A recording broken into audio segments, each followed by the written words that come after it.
How you doing, everyone, and welcome to another episode of the cast right here at Celestia Radio. It's your host, Matthias, as is usual, with Nat and Dalit. I don't know why I have to say as is usual every time, because that just seems redundant at this point, but I still haven't figured out intros. You know, I'll figure this out eventually. Hi everyone, it's only been like 30-something episodes. It's a comfort thing. It's a comfort thing?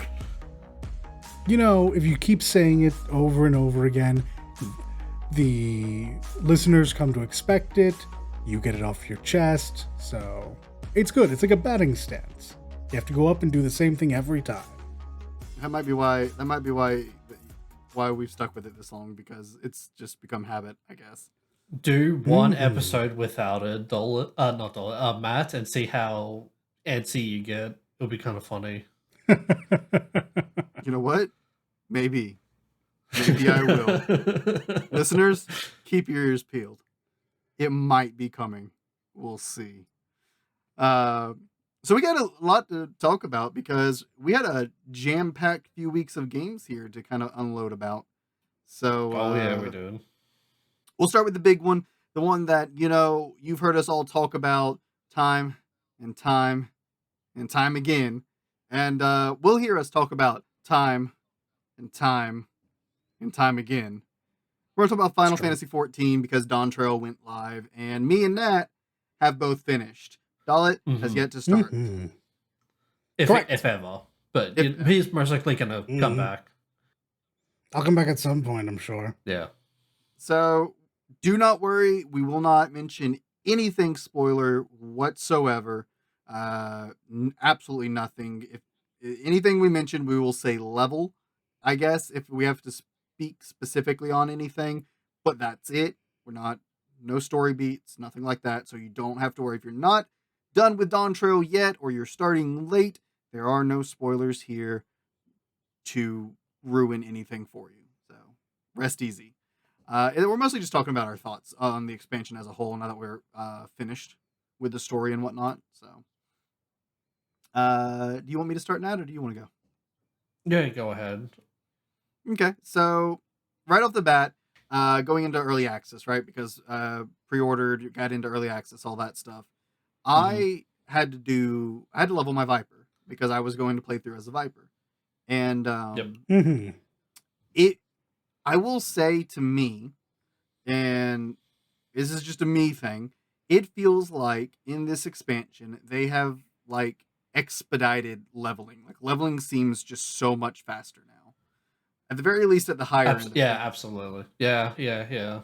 Because even after finishing the story, I've been leveling my ninja a little bit, and it's going so fast. Used to be doing all of your roulettes got you, like, I want to say 2.5 levels. Doing all of them, going from 80 to 90, that is. Doing all of them now gets you a little bit closer to 4. So it feels like leveling has definitely sped up on the higher end of things. Absolutely. Because that first day of early access, I was able to, even with not as much playtime as I really wanted, I was able to get Viper from 80 to 90 in the first day, and then spent the rest of early access actually, getting to play through the story and stuff. And yeah, it also helps that the level 91 dungeon, every boss is like 2 million per kill, like 2 million experience per kill. So like, and like our current, like, every like max not max like every like max level cap till we actually hit a level is only like, it only went up like 2 mil each. So it was like 15 mil at first, and it was only like 17 mil, and like it steadily increased. But like the fact that we were getting 2 million experience, a boss kill, not a dungeon clear, a boss kill, it just racked up pretty fucking That's quickly. pretty good. How like quickly you just leveled up. Again, that was only like in level 91. Like, it was insane. I don't think I had to run any of the 90 to 100 dungeons but the one time. Yeah, I think I honestly think, yeah, I only did each of them one time going through. I will say, I did use a Wondrous Trail on when I was at level 90 to get that first half to 91 to give Mhm. myself a little bit of a buffer just in case. And early on, it felt like, oh man, I really didn't need to do that. Like I'm gonna have Yeah. so much wasted experience. It ended Oh up yeah. it ended up evening out fine because there is a few of the levels, I want to say around 96 to 97, where there aren't as many quests in the main story. So it kind of helped there, and I stayed above the level I needed the entire way through and only ended up wasting maybe 3 or 4 quests at 99 of Mhm. experience. Otherwise, I don't think I wasted anything. So it worked out. Uh, but yeah, no, like the dungeons give so much experience in total because of how much they're dropping per boss. And honestly, on the dungeons, like the new dungeons, I haven't done the like post game 100 dungeons yet. Mhm. Um, but I've done every other one. All of the dungeons were a blast. They were really fun. I Um. I don't think I have any major complaints with them. Now I will say, because I when I go through the story the first time, I always use the duty support trusts because I want that like that extra bit of immersion as I'm playing Right. because it just stay immersed. The NPCs are there, everything's going on. Right. Yeah, I Mhm. do treat the story as a very like solo single player game experience sometimes. Right. Um, unless I have to like do an 8-man trial or something like that where you have to summon people. But some of those dungeons with trusts were a little rough because some of those mechanics, yeah, yeah, I don't think I realized before that the duty support like avatars characters have like some personality to them. Because sometimes they don't dodge AOE's because they're like, nah, I'm in a DPS. And so I would look and be like, all right, I need to go where this person is to avoid. Little did I know, this person is standing in the AOE, and I'm like, oh, Yeah. Whoops. my bad. And there's a couple mechanics in some of the dungeons. I want to say it was the 95 or 97 one, um, where the mechanic was a little not immediately like straightforward what was happening in it in the first boss, and I was kind of like, wait, what's happening? It took me a second to kind of see what was going on, and once I figured it out, I Well. was like, oh, okay, I see what's happening now. Well. All right. Well, that's funny because there's one post level 100 dungeon that I don't like, and it's because it's very fucking unclear with its mechanics. But yeah. I don't. I wonder. Like I was wondering when I got to those points, would I be having this issue if I was with other players? Ultimately, no, because if I failed and died, the dungeon wouldn't reset. Uh, True. Not only that, also just people will, they've if you've played the dungeon once, they've probably played it 5 times already, so they know the mechanics, and you just follow them. right. That's what I learned. That's what at least I learned in JP. Man, they fucking do things quick, and I'm so glad Well, I mean, that they do. at the time I was doing it, my chances of ending up with people that had already done it was very minimal.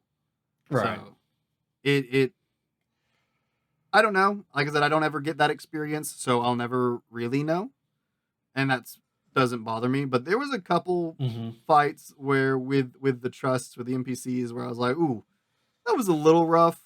But I don't think the fight was hard or anything. It's just there were a couple mechanics that weren't immediately as straightforward.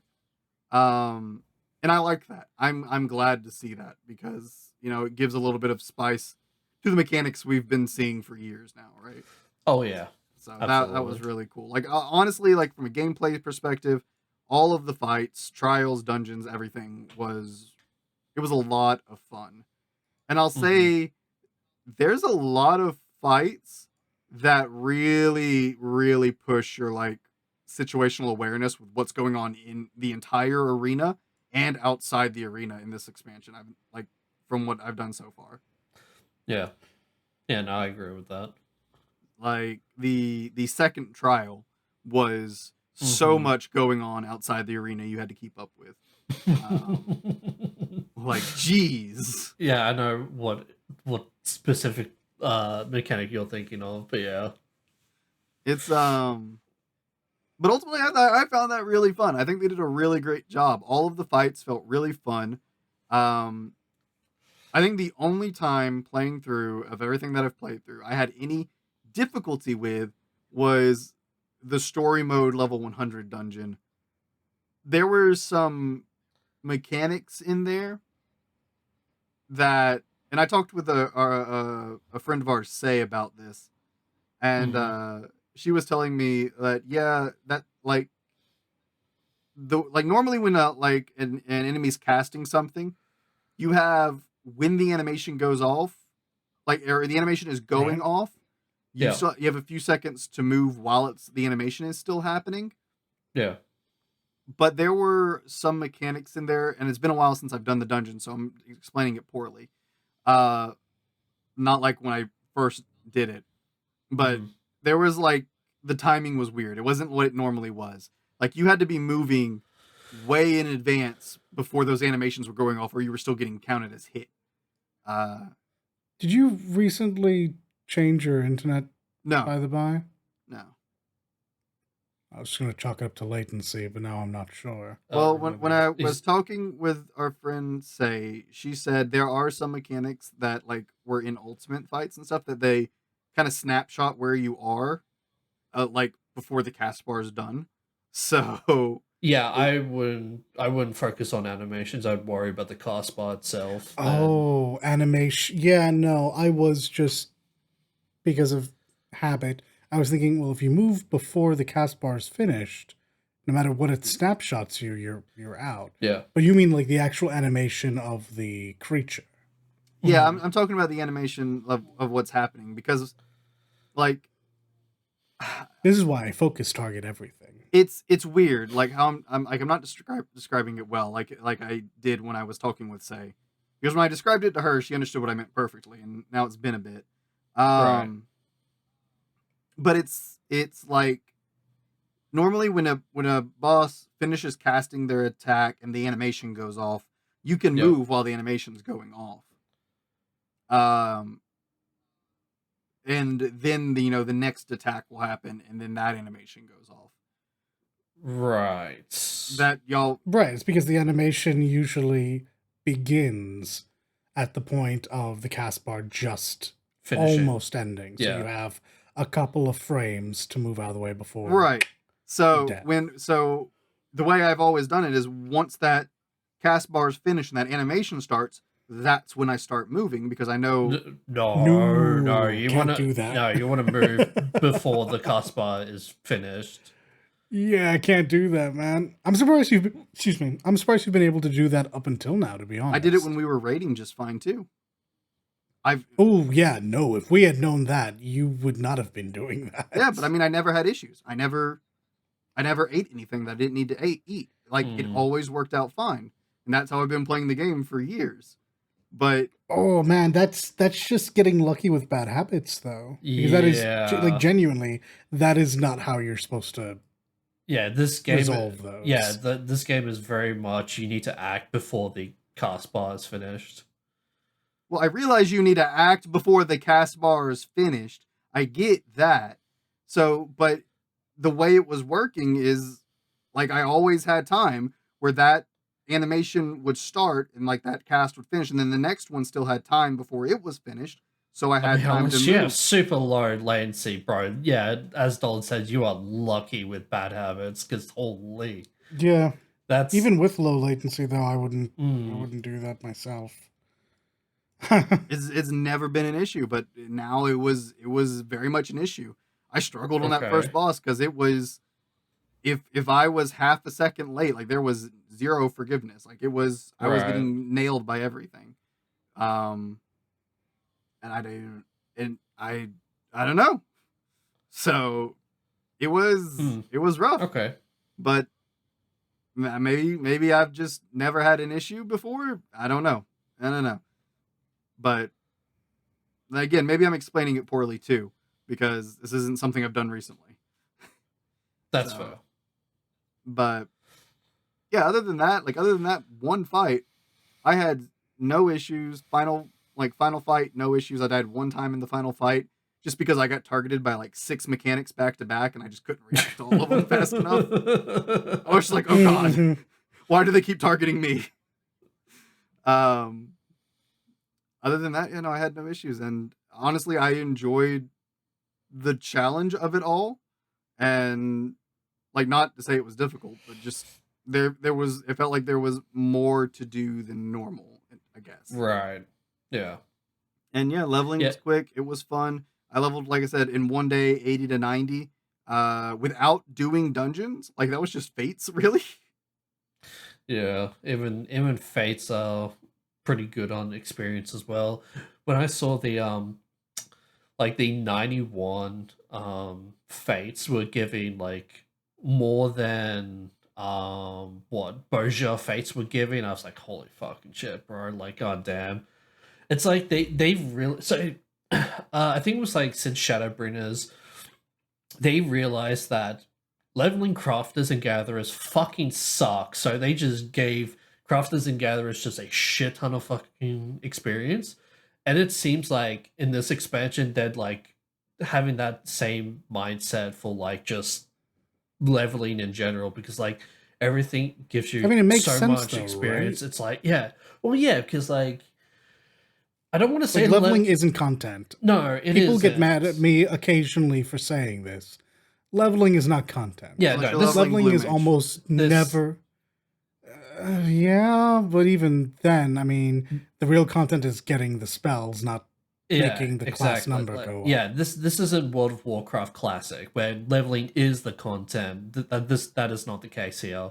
But yeah, like it's just they just dump so much fucking experience onto you. It's like, oh, it's so good. Good. Fantastic. Yeah. Because, like, it's all about that quote unquote endgame at the moment loop. Yep. Actually, no, I guess it has started. The 8 man is out. Yes, So, that is correct. so like the loop has begun. And Mhm. now there's no stress at getting a class up. You can get it up, you can get it geared, and then you begin the actual fun Content. part of the weekly loop Mhm. and actually attacking content. I mean, it's not fun the weekly loop, but I understand what you're trying It's to say. not, but it's Yeah. better than leveling. Yeah. So yeah, anything else, Matt? I mean, yeah, no, it was. I just overall, I really enjoyed this expansion. I don't have any complaints. I loved the story. I know there's been a lot of up and down in the community with the story, a lot of thoughts people have, and for some of them, I'll say, hey, remember, this is the start. This is the Realm Reborn, but for the next, few years. The next 10 years, let's just say Yeah, that. Fuck it, yeah. yeah. Don't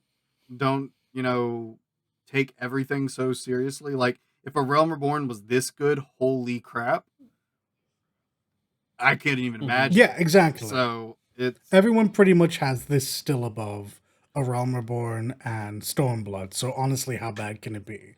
It has to go heads up with 3 of the best expansions. Period. Yeah. It was never going to. yeah. Like how is it supposed to compare? Yeah. Like, this is a good starting point from what I can take away. Mhm. Yeah, I'll say, like, if I were to rank my expansions, Endwalker's my favorite, followed by Shadowbringers, followed by this, then it is Heaven's Ward, then Stormblood, and then a Realm Reborn. So Oh wow. We're gonna fight. We are going to fight, sir. Because I have Heaven's Word as number 1, Hey. or Shadowbringers is number 1, depending on the day. And whichever one is number 1 is number 2, with Mhm. Endwalker at number 3. Endwalker was just, I loved it. I like the conclusion to the story. That's fair. For sure. So that's why it sits at my number 1. Yeah, simple as that. Yeah, fair. That's but fair. but I really liked non travel. I liked it a lot. It Yeah, I mean, but I'm also somebody who likes power fantasy stuff, and that's kind of what the genre felt like it shifted to after everything we've gone through. So Mm, yeah, yeah. so We have become the heavy. yeah, I guess that's really all my thoughts. Like Viper being the only one of the new jobs I've played because it's the only one I've got at 100. I really enjoy Viper. I think it's a lot of fun. It's very very fast paced. It's very very moving a lot. It's it's a blast. I enjoy it. It's so fucking funny to me that here's the thing. I have not once seen people complain about the busyness of Viper, but then Square Enix was like, yeah, we're gonna like tone down the busyness of Viper, and like literally no one like asked for this, and I'm like, what the fuck just happened? Yeah, I heard him say that. Saw him say that, and I'm just kind of like, but why? Do people really have an issue with it? And I guess people used to complain about Monk's busyness, so I guess I'm not surprised. Yeah, but to be fair, Monk was Monk, especially back then, and this Monk was was also not a class that people enjoyed. yeah, exactly. So they People were like having to Viper. balance a couple of things about that Yeah, class. exactly. But I mean, to be fair, Um, anytime they've changed something about a job in 14, I was never one of the people complaining. I always found something to enjoy in the job the way it was and was completely content. So Right. which is, I mean, which is healthy, right? However, they unfortunately make content that is designed to push these jobs, and that's going to reveal every failing of what they've done. So either they need to fix the jobs, which puts off people like you who are fine with it. Like Ali's another great example. Like they've at every possible stance taken away from the lore of Astro to make it a more playable class. And whilst I think that is the objectively correct way to go about it, because all of the pretty lore stuff can remain in the writing, Right. it does mean that when you're playing it, you're not getting the benefit of that lore. Yeah. However, and this is important, it does mean the class functions better, which at the end of the day is the important part. So, I mean, it's just the risk they run. I think Mhm. having anyone say a class is too busy is worth looking at, especially because of how many buttons there are. I don't know necessarily how best to fix that, as people seem to be really against the most obvious way to do it, and that does seem to be how they've implemented it anyway. One button for multiple actions, but I think the most complaint I've seen about Viper is knowing when to attack from behind and from the sides. And it's pretty easy, right? Because green is from the side and red is from behind. Behind and what was the other one, Matt? It's Hind Sting, and what's the side uh, one? it's Heinsting and No, shit. Hind is behind. It's Oh, something, it's something else. flank. it's yeah, Flank. it Thank is you. just Yes. flank. Yeah. Yeah, hind and flank. So pretty like so obviously people know what that is, right? The problem with uh I have seen with Viper, well, complaints from Viper is that you, in order to perfectly get your hinds and flanks correct, you have to be focusing on your hotbar, which you should not be doing because you should be focusing on the actual fucking boss instead. So people So are people are getting their positionals wrong, and they're not really being punished for it because it's only like 20% less potency whether or not you get the fucking positionals or not. But like 20%? sorry, only yeah, it's only like 20 potency. Yeah. Oh, okay. So did I Sorry, I thought it say was 20%. Like no? 20%'s No, a no, no, no. big So amount, if I actually. said 20%, no, no, it's only 20 potency between hitting your positionals correct or not is the difference between the two, and it's like if it's only 20% why is there a positional recommendation? And this is the other issue of the positional that they fall into. And which is like bringing back the positionals. Nobody liked them, but without them, classes feel too samey. streamlined. Yeah. And yeah, everyone functions the same. So now you put them back in, but you're afraid to penalize people for not doing it. Exactly. And it also doesn't now help it's like, well, then that exactly boss designs are also still the big arena, therefore you can't flank all behind fucking bosses.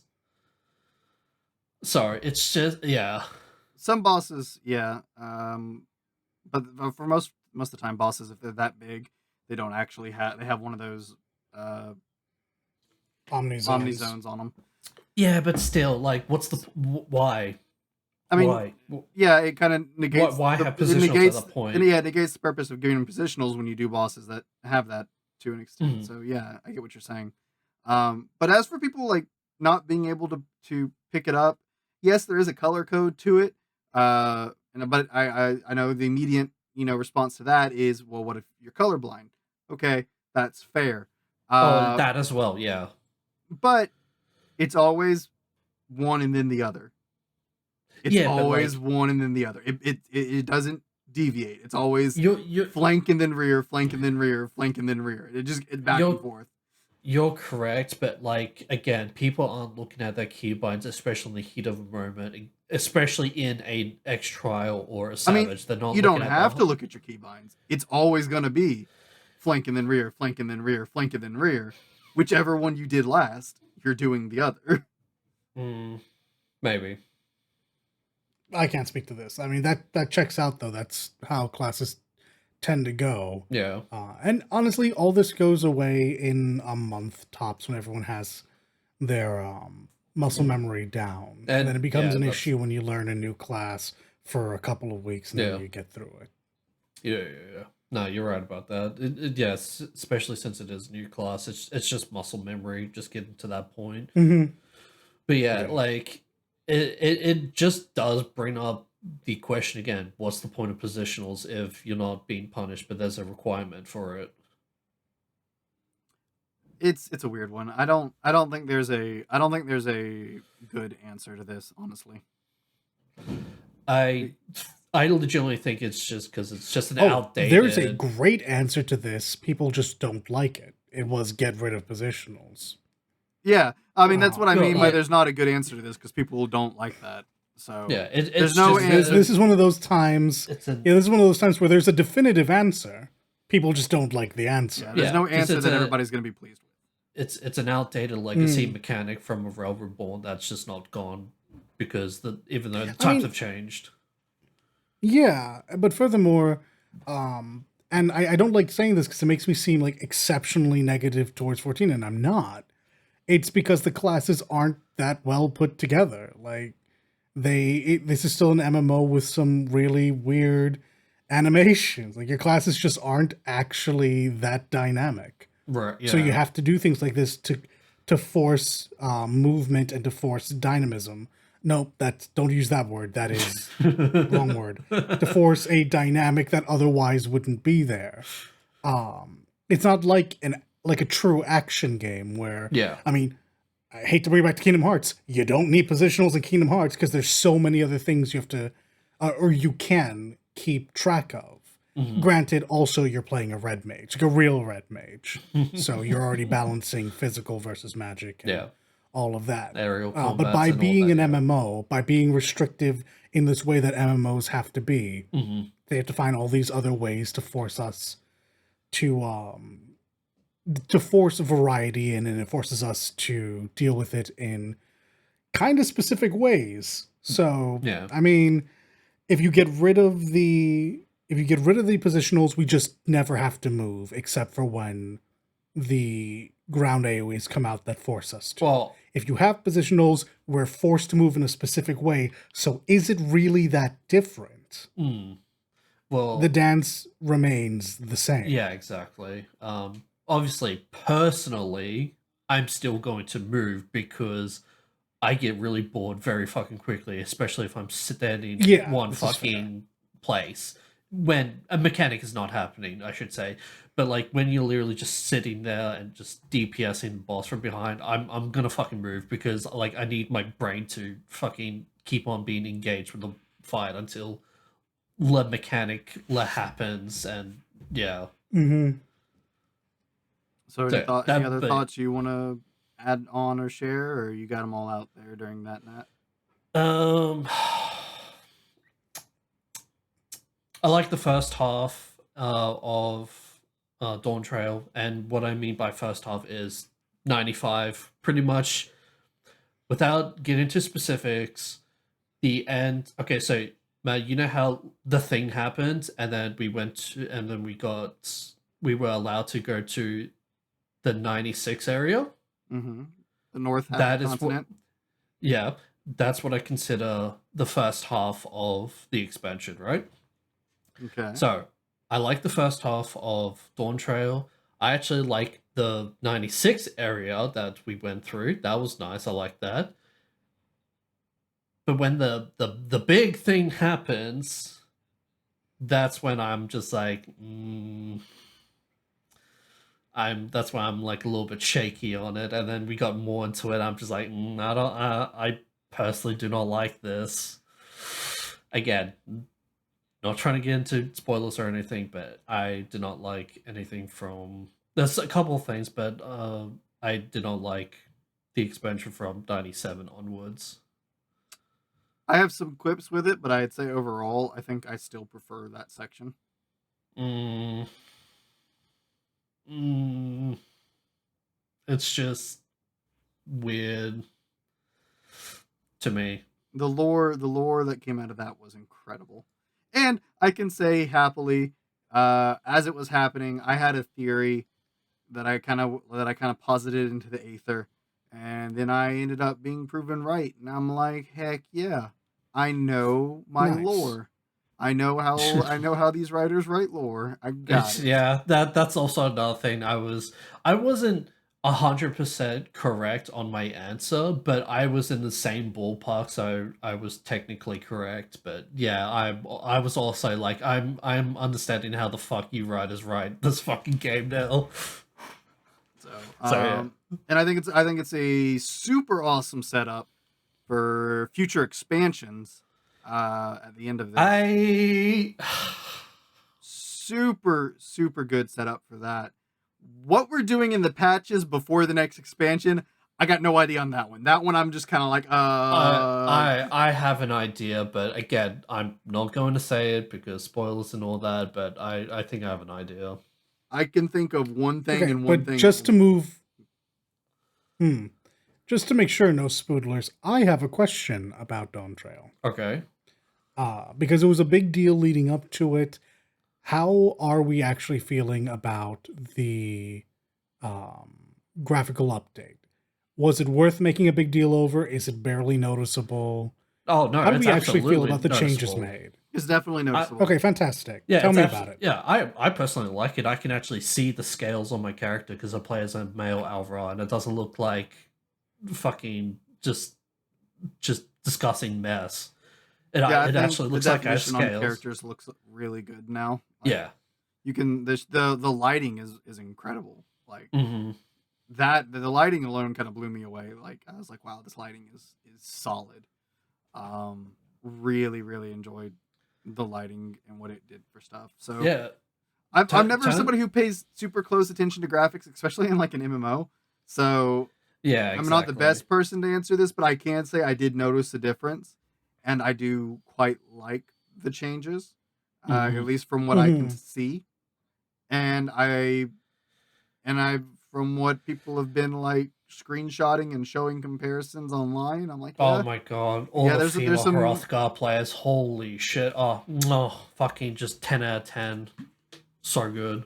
notable differences. Genuinely, I am actually kind of blown away by how good those models actually look in game. Hmm. I Oh was like, yeah. it's gonna be a rare non-human with animal parts. It's gonna be more animalistic. I wonder if they hold up. And Oh, from the yeah. screenshots I've seen, they've been pretty good. So- They've been pretty good. I mean, it was hard to go off of Wuklamot because she's a handcrafted. Yeah, she's a unique model. So- She doesn't count. So, But the player characters are pretty good too. It must be said. so there's been I've seen this on Twitter recently. It's amusing to me. There's a handful of like cutscenes from like stories mode cutscenes that Yeah.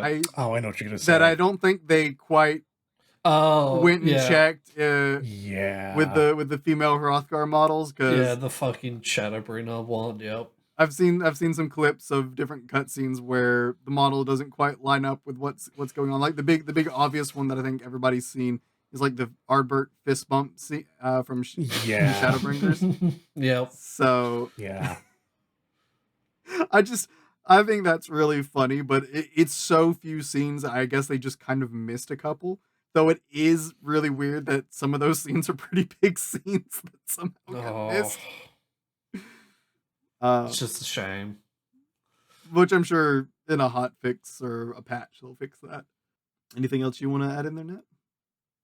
Yeah, Dark Knight fucking sucks. So currently it is the third lowest fucking DPS out of all the tanks, and I'm Oh, let me guess.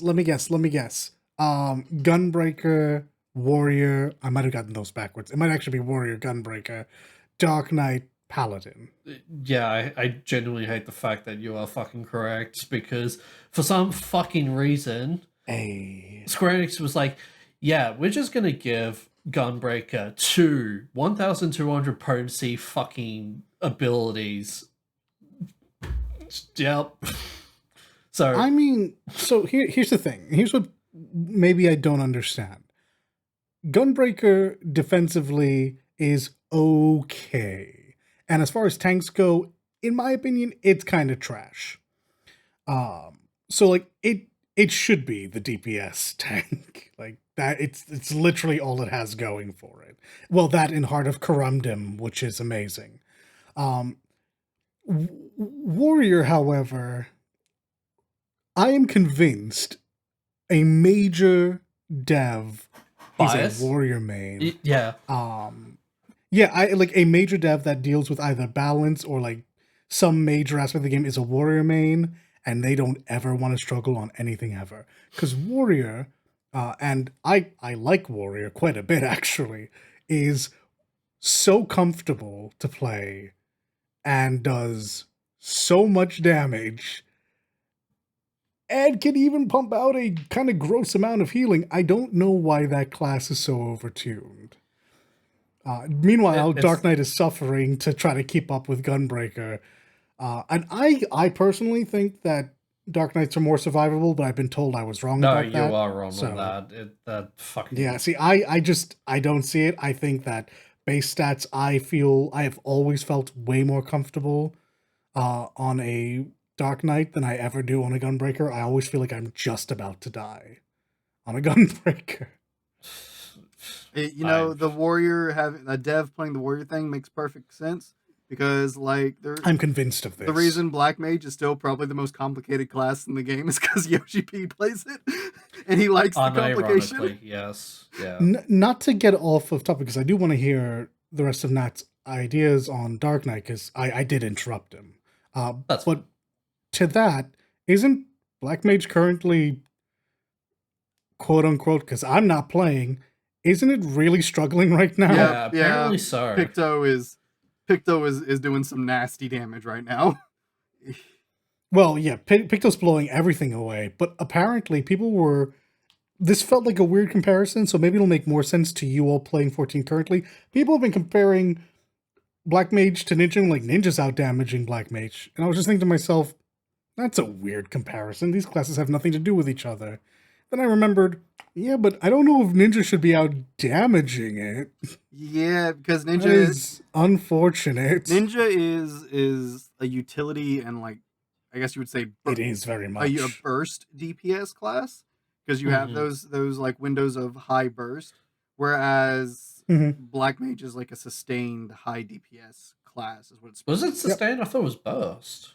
I guess it must be sustained, because it does so much damage. This is why we use selfish versus group oriented. Yeah, right. Like I guess that's not probably not the right way to put it, but it does so much damage in the windows outside of its burst that it's still doing high damage in those windows. Right, So gotcha. so that's why I say sustained damage, even though everything in this game is a burst really, because that's just kind of how Yeah, the yeah, rotation. the 2 2 minutes, yeah. minutes, yeah, the 2 minute meta, fucking everything's a 1 minute and burst. 2 minute. Yeah. So that's why I But worded like it I that way. said, I did cut you off, Nat, and I want you to be able to expand on Dark Knight a bit more. I was just confused by a bit of that.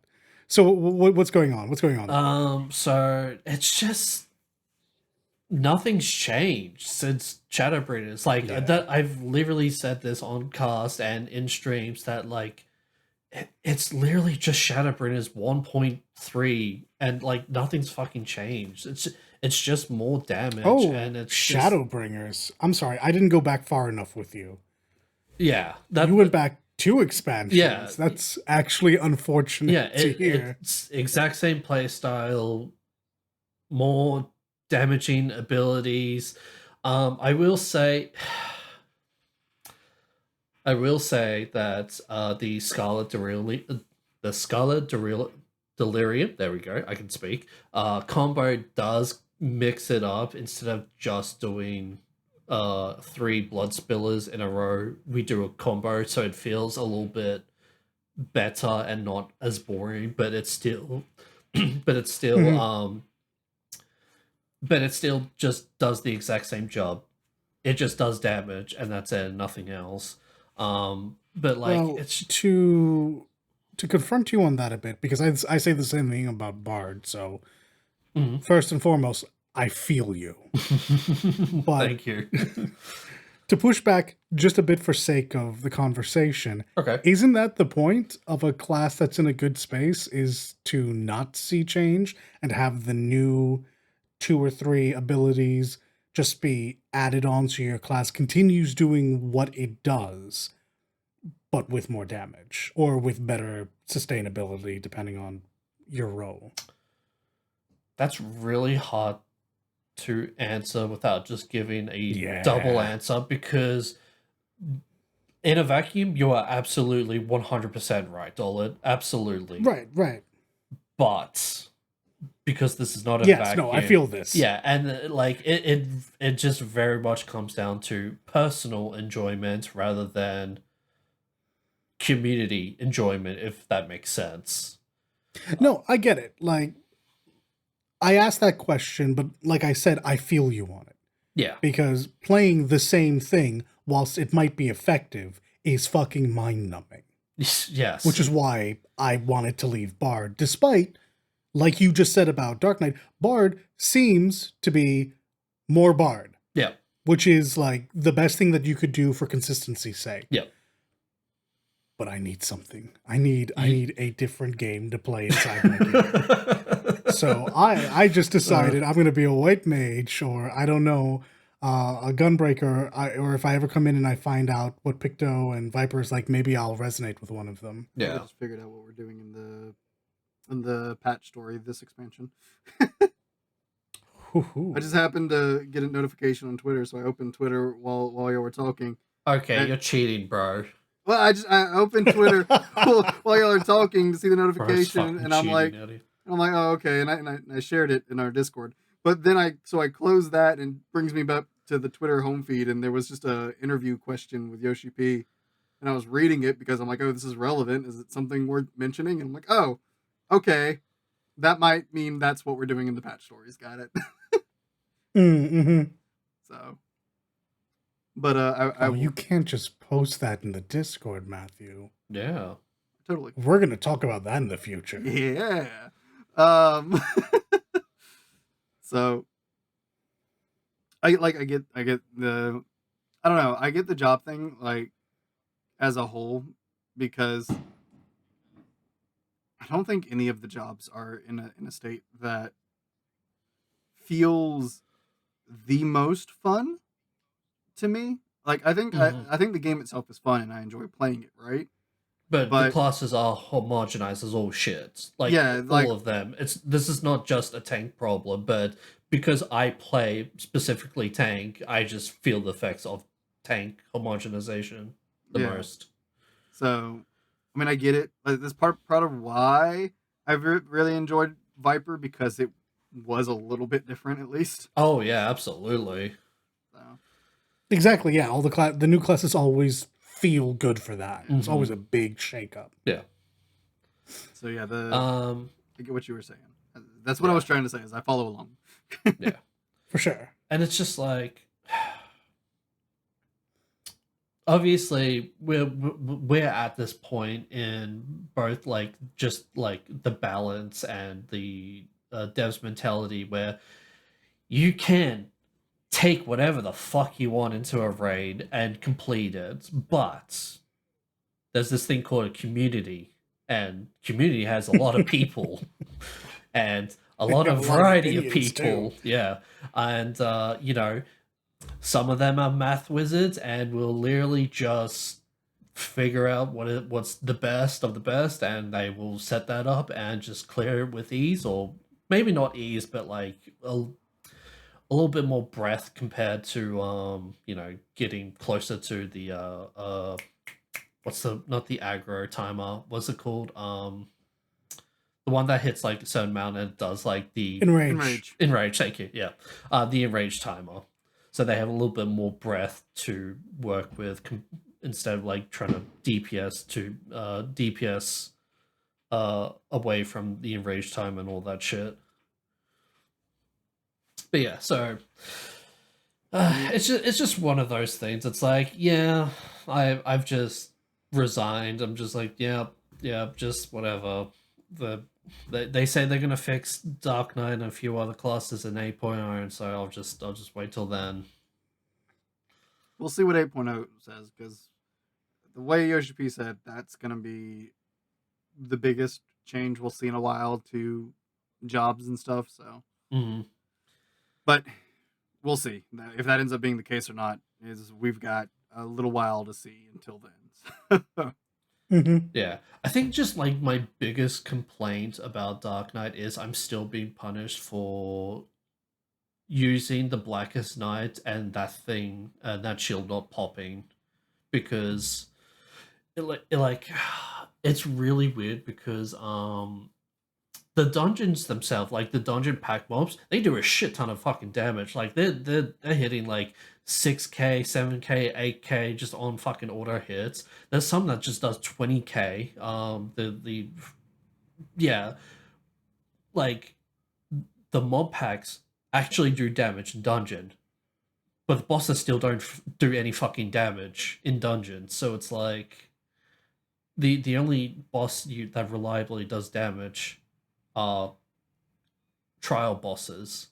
So, and even then, when you have literally shields and mitigation on top of one tank, even tank bosses still doesn't break the fucking shields. And it's just like, I'm being punished for correctly using my cooldowns, and it's just like it's kind of fucked up. For those who don't know what Blackest Night does, it creates a shield on you for 25% of your maximum HP. If that breaks, you get a free Dark Arts to allow you to do Flood of Shadow or Edge of Shadow. And if that doesn't break, you wasted 3k of your mana. So it's technically a DPS loss. So yeah. And Anything yeah, else? That's my complaint. Not Dark Knight. Anything else about the expansion?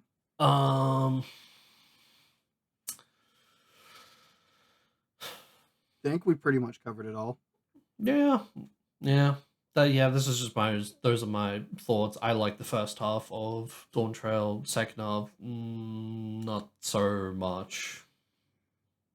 All right. Well, our second big hitter game we're going to talk about is one that is also probably not a game you're a stranger to if you've been listening to us here at Celestia Radio, because we wouldn't shut up about it. It's the First Descendant. Sure is.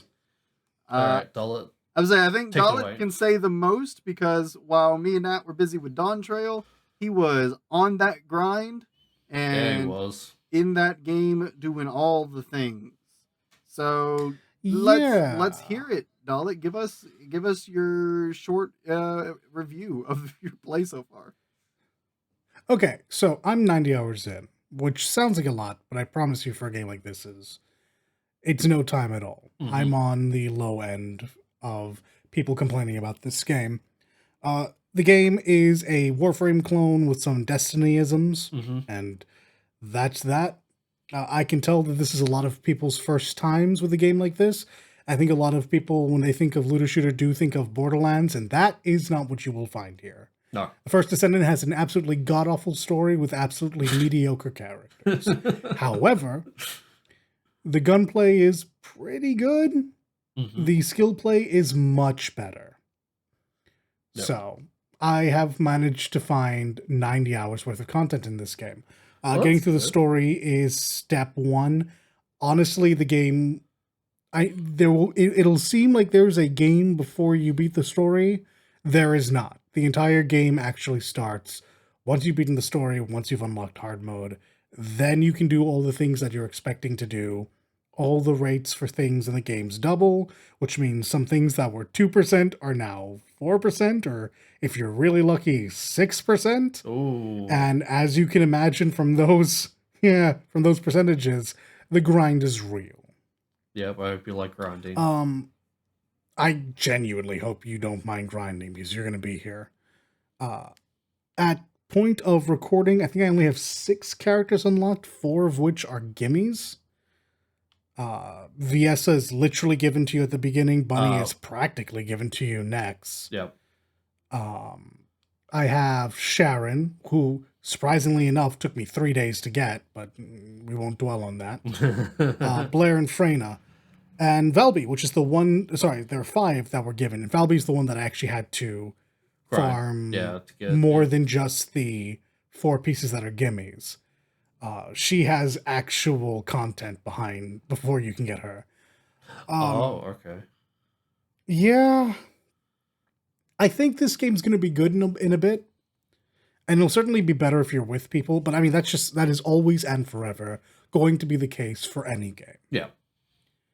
It's always good. Like any game that is bad can be made better if you're suffering with people that you like. At the moment, this game really does still feel like a beta or an early access, despite having beaten the story and having 90 hours worth of like constant new things happening. Mm-hmm. This game just doesn't feel Finished. And yeah, and I think that has more to do with said drop rates, with the fact that we just got the first major patch and it seemed to like really have to like come down on some major issues with the game. It's currently in its growing pains, which is weird to me because when a game comes out, I'm so used to there being a honeymoon phase, month, and it just seems like there's just more complaining, with the hope of being recognized. And admittedly, to the team working on the First Descendant, they've been fairly transparent and they have been actively making the adjustments that need to be made. Right. Unfortunately for the team working on the First Descendant, their parent company is Nexon. I was waiting for it. So I was waiting for it. I don't trust you. The shop has not played a part in anything I've done so far. Thankfully, you're not even funneled to the shop. Not really. At least I wasn't. Mm-hmm. The price for most things in the shop seem very fair. And then you get to the ultimate units, and they seem like absolute bullshit. Oh, yeah. They are currently the only things I have issue with from a monetization standpoint, and they can be farmed. I am halfway to an ultimate bunny. Nice. Literally without purposefully farming for ultimate bunny. So, it can be done. Yeah. Yeah, 100 USD for just buy the fucking ultimate descendant, yeah. I think there were I think the packs for like the individual buy the starter pack for one of these 5 units is like $10. And I was like, yeah, I think $10 for a character is actually fine. Yeah. That's fine. I would happily pay $10 for anything, and then I would pay $20 for an ultimate because I understand the ultimates are there to make money. Yeah, that's why I do, however, also believe, yeah, I do, however, also believe this game has so much in the way of cosmetic, they don't need the characters to be what's carrying them in terms of money. Yeah, Like, so the dyes is like they're one-time use, aren't they? yeah. Yeah. Well, no. Well, It's complicated. Uh, so let's talk about that. Because whilst I don't have an issue with the price, I do have an issue with the way paints are handled. When you get a paint, you can use it on. First things first, you can never use it on a vanilla character's outfit. You have to get a cosmetic. oh really? Yeah, thing number one, very important. Okay. When you get a character, you cannot customize their colors. They are locked into that. You then have to get a costume, which frankly, people have a lot of issues with. This is where I take the stance. They have to make money, and I think that's fine. I'll pay the $3 to $5 for a costume. Give me that. Give me the dinosaur 1C. I'm making red car. Valid. But once you have, yeah, thank you. Once you have that costume, and you use a dye on it, you can use that dye on that costume in perpetuity. Okay. You cannot use that dye on anything else, though. So if you get a second costume, you also have to roll, or I guess not roll anymore. You have to buy a second paintful. So you're essentially locking dyes for the one skin, correct? More or less. Correct. Okay. And you can use upwards of 1, 2, 3, 4, 5, 6 dyes on a singular outfit. So you can lock those 6 dyes to that outfit. Obviously, you can buy duplicate dyes and use them on a separate one. Right. That's so weird. But that is kind of silly. That's so weird. It is a very. It's weird. But it's kind of hard for me to argue with. Because again, if you want to take the stance of they need to make money in order for this to be a live service, I don't necessarily think this is the most heinous thing. I still think the ultimate pricing is worse. Oh yeah, absolutely. But like, if they want to make money, just make the default descendants customizable, and then and sell the paint. Yes, exactly. I agree. Because that's what I Warframe agree with does. you. Like that, it's so weird to me that you can't customize the base descendant. And again, I know why you can't. It's obvious why you can't, but it feels especially scummy. It just doesn't feel good. It feels bad. Yeah. So inevitably, I'm going to crack and I'm going to buy the dinosaur 1C, or if I get Ultimate VS, I'm going to buy a very specific headpiece, and I'm just going to dye them, and I'm going to be very happy. And I literally cannot wait for Ultimate Freyna, because I realize now I've put a lot of time and material into a character I will drop the moment her ultimate comes out. It is kind of the thing, when an ultimate comes out, that you do just kind of upgrade the one you've put all the time into that. So that is an unfortunate thing, but that'll be something we grow used to as they release more regular characters, and you find one you really like and you put the time into it. Eventually an ultimate of them will come out, and then you'll have to just do it all into that. Do it again. Yeah. Which, I mean, again, I don't mind, because a lot of these mods will transfer over, right? So yeah. It's not the end of the world. Yeah, but Just it's just upgrading like the one unit. you need to That's really it. Orkin reactor, and then you need the fucking formers. And frankly- it's just like, oh, for God's sakes, yeah. Yeah. And frankly, leveling is not an issue. in Oh, this God, game. no, yeah. I've leveled Freyna 3 times. Okay, so that's good to hear, because I was yeah. hoping. Level, prestige, level again. Or I guess not prestige, but you use the thing that gives you an extra, Polarity. I believe you call them reactors. Yeah, Another formers. sigil on your mod. Yeah, formers Formers. to give you a and that polarity. sets you back to 1. Yeah. Exactly. Sets you back to 1 and you level again. Leveling, not an issue. It's super simple. Yeah. At the moment, everything is behind a grind. The levels are the one things you can get in like 30 minutes. Which is nice. But overall, you've enjoyed your time playing it, though. I have. I was in the technical test, so I knew I had a game plan coming in. I knew I wanted to play Freyna. I knew I wanted a very particular transcendent mod, and a very particular weapon. I had 3 goals, and I hit all 3 of them. And it wasn't until fairly recently that I became not aimless, but I now have to set more goals for myself. And honestly, the correct answer is right now I need to grind for currency. And as you guys can imagine, coming from Warframe, there are optimized paths for this. Oh yeah, there is. They are mind numbing, and I don't like doing them. But they're also very effective. That's how these games work. Yeah. So I am glad to hear you have been enjoying it though. So yeah.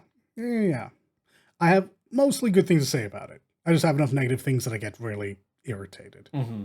Understandably. Yeah, understandably. I have only done essentially everything I've done in the tech test, minus unlocked the characters that I had in the tech test. Otherwise, I'm pretty much at the same point, maybe like one zone behind of like the story. So I'm pretty much picking up where I left off whenever I do play next, more or less. It is kind of sad the story never gets interesting, really. At least the little bit that I've digested thus far. There's a groundwork there, the like world building stuff. Like it's kind of interesting, kind of cool. It sucks that they don't use it very well, but I'm hoping, somewhere down the line they do something with it that makes it good. Literally So. all the First Descendant has to do is just have their own second dream, and then that's when the ball will start rolling with how actually good the fucking story is of that game. Matt, you understand the second dream, right? I understand what you mean. Yeah.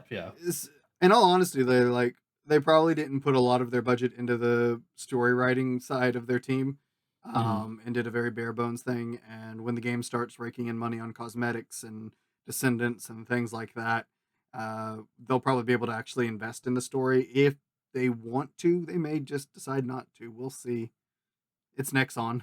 Yeah, exactly. It's Nexon. We'll see. Nat, you've played a little bit more than I have. Anything you wanted to say about it that we haven't? Personally, I'm just stuck on what's the Titan after Dead Bride? Pyromaniacs? Is that his name? Yeah, Pyromancer, I think. Dude, ping me. Pardon? I will get you to the end of the game in like an hour. Please do. I'm like actually begging. See, so here's the thing. I've been wanting to ask you, but like because you're perma offline, I don't even know if when like you're actually like busy or not, so I haven't even bothered. So that's my fault, all right? But yep, yeah, you have to. I am difficult like this. You do have to actually reach out and ask me for things. Yeah, because maybe I'm around, maybe I'm not. I'm fucking Batman. Yeah. But also I've been playing and grinding on Kingdom Hearts series and all that, so that's also that. Right. But yeah, and this game's not going anywhere. The longer you wait, likely the better the experience you come back. Yeah, to. Exactly right. But yeah, so like my time playing it, I've also enjoyed it. It's just it kind of just devolves into, man, I just hope they bring in like the good Warframe quality of life stuff into this game as quickly as possible, because it would just make it a better game. And like I wonder if literally just with the launch of this game, if now I would have a better grasp on Warframe. Honestly, yes. Just like it more. Honestly, yes. I reckon so. Yeah. Because I've bounced off of Warframe like 3 times now, but because the First Descendant is brand new and everyone's explaining everything like I'm 5, it's been easy to get an understanding. And because so much of this is explained in relation to Warframe, there's a good chance I go back to Warframe now and I just get it. Okay, yeah. So real quick, I have to insert this because it's topical, and if I don't, I'll forget. We Alright, we can alright. cut this from the episode if we want. No, If no, no. not, Keep it our in. Editor, listeners, keep this in. whatever. Anyways, TennoCon is this weekend, right? Yes. If you watch, I think it's 30 minutes of TennoCon tomorrow, you get something. I don't remember what. Oh, Sure. for God's sakes, Matt. But if you But- watch 30 minutes of TennoCon Saturday, you Is it get Prime? Saren Prime. Yeah, for you get free. some, bro. So, Okay, Dollar, you should unironically, watch. do it, because you wouldn't. Saren is Saren is it's your poison Freya. girl. It's your poison girl. Yes. But her Oh, ultimate. wonderful. And For she, free. Love a she is Venomancer. the best. Well, not the best. She is one of the best DPS warframes in that game still, and she's an early girl.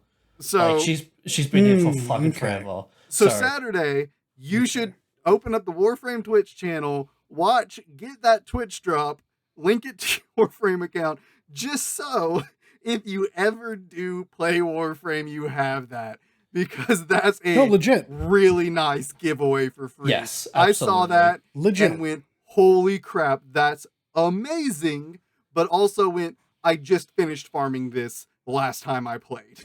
Yeah, because I was there with you, man. Ain't that always Yeah, the way? because Yeah. Nat was with me, and I'm just like, God dang it. I'm like, is there a reason to have a second one? I don't know, but I'm going to get a second one because I can. Oh, that reminds me. I'm actually really happy you said it like that. So one of my minor gripes at the moment Mhm. is I farmed out Valby. I farmed her out pretty hard. I wanted her pretty early just so I'd have a... Another farmer with you. Yeah, right. Because like she is Bunny, but worse. And not like she's bad. Yeah. Bunny's just... Bunny is insane. Yeah, Bunny has the mobility and the AoE, while Volby has the AoE, not the mobility. So I imagine at some point, Valby herself will be cracked. Yeah, And she's getting a primes. God damn it. She's getting an ultimate soon. Yep. So I have her. And it calls me to realize something about this that I'm not quite sure what they're going to do. I have enough parts to almost build a second Valby because I was farming for the first. I don't know what to do with this because there's nothing to do with this So, yet. You are correct, because the problem is, and because the way mastery rank works in this game is the exact same as Warframe, you're not going to get another dose of mastery points from re-leveling a second Volby. It is a one and done thing with descendants and weapons. Now, the question is raised, though, can you build a copy of a Descendant you already have? I'm pretty sure you can. That'd be so here's the thing. You absolutely can, because the game keeps telling me to. Oh, okay. Okay. Well, actually, I shouldn't say you absolutely can. The game is telling me to build the parts to make a second Volby.